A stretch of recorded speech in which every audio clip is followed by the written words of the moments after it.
How has this slipped under the radar? Ollie Watkins to leave Aston Villa for 20 million.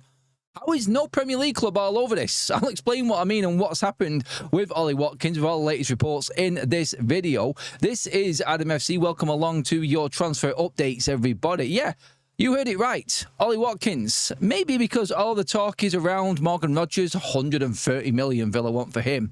But what about his attacking partner in Ollie Watkins? Now, 30, I get it. He's a bit of the older side, but 20 million quid? Now, the reports are that Fenerbahce of Turkey, and the reports are coming out from Turkey, from the majority of them outlets over there, Sabah being one of them, one of the biggest accounts are reporting on this, that Aston Villa want 35 million euros. Personal terms are agreed with Ollie Watkins on a 3-year contract, but Fenerbahce are trying to get this deal in and around 25 million euros, so approximately 20 million quid, near enough.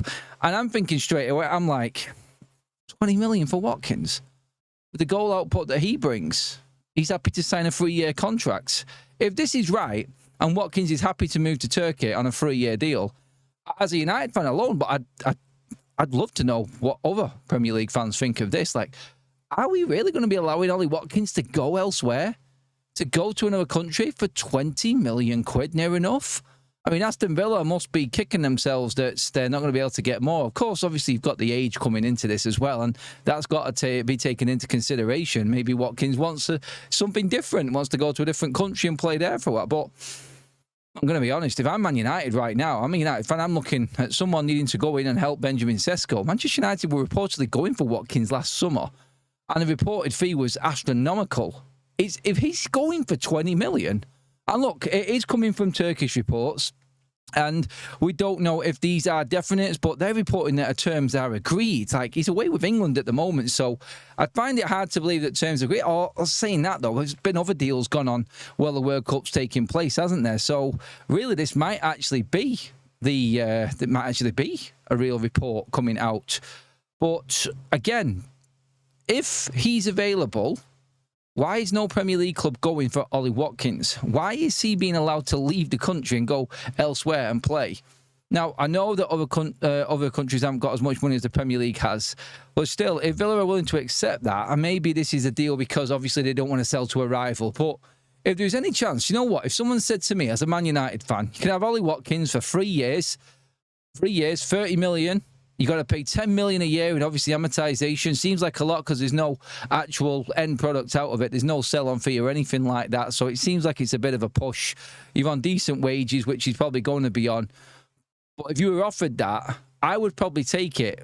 And this is why I would, because Man United have got a young striker in Benjamin Sesko, who they see as the future of the football club. 22 going on 23. Years and years and years to come. So you've got your number one, your so-called number one. You've got another young striker behind him in Chido Obe, who is going on 19 now, who needs a little bit more development time. Manchester United need to stay in the Champions League. The Champions League plays for Ollie Watkins itself if you buy him in.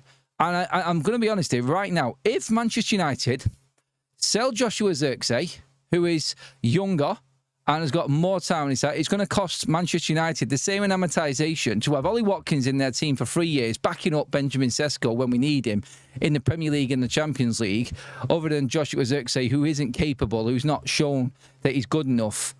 I'm taking that deal. Like, that all day long is better. I know we can't sell Watkins on. There's no future sale in the player. But you have obviously got younger players there that are developing right now. And honestly, I look at it that way. I sometimes look at the Ineos model at Manchester United and I say, look, well, I get it that you want younger players. You want to be able to have a get out later on down the line. That makes good business sense. Does it not make even better business sense to keep on bringing £100 million in a year by being in the Champions League and having two decent strikers there to back each other up with experience in the Prem and the Champions League and European football there to win you that? That's how I see it. I see investment differently. And sometimes the model, when you look at it, I think it doesn't actually work. And there are times when you have to obviously move away from what you think is the right. And look, I get why they would do this. I do fully understand why Manchester United are looking at younger players. But sometimes a little bit of clever business goes a long way. And it helps massively on the pitch, and it could also help them players that you've invested a lot of money in, them younger players, get even better. Before we carry on, today's video sponsor is Oxford Natural. Now look, we're all football fans, we're all guilty of it. Match days, takeaways, sat there all weekend watching and binge watching all the football on the TV, waiting for the latest transfer news and breaking news to come through about our clubs. And before you know it, looking after yourself gets pushed down the list.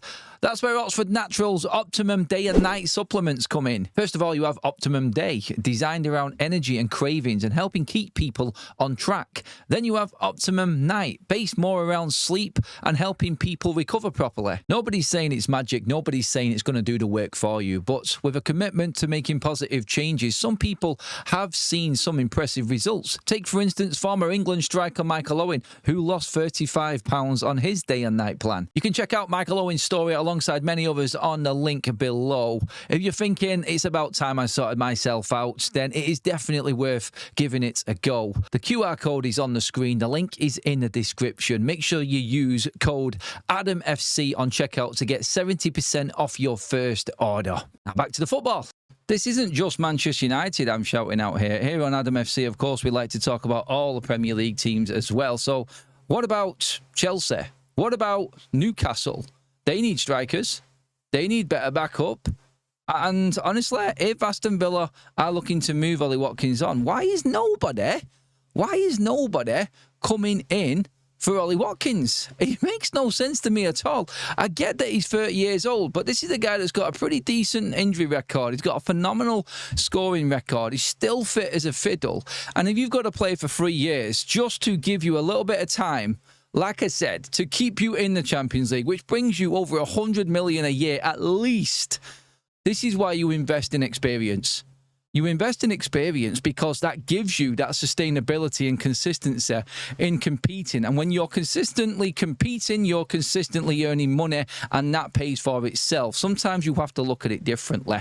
I know Chelsea like younger players, Man United like younger players. Everyone likes to bring in the next best thing and have more time with them, but Ollie Watkins, I think, has still got years left in the tank, and he can offer an awful lot to one of these teams in Europe.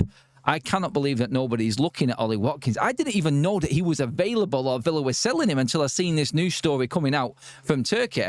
Look, it may get played down, it may not even happen, but it does show that there is clearly movement there, and there is a chance to get Ollie Watkins. If he is on the market, you go and buy him, and you bring him in, and you take that guarantee that he brings you, and you look at that as your investment in giving you goals that gets you into the Champions League consistently, because that's the level that he is right now. It's a plug and play, let's go type of player for any Premier League side. And I cannot believe no one else would even look at Ollie Watkins from the Prem. There has to be more to this. There really does. Anyway, let me know, where does Ollie Watkins end up this summer? Does he stay at Villa? Does he go to the Premier League? Does he move abroad? Where's the best club for Ollie Watkins? Get in the comment section on this one, everybody. Let me know what you think. Please pop a like on the video if you're enjoying the content here on Adam FC. Hit that subscribe button as well. And, of course, make sure you get them comments in below. And I'll see you all in the next video.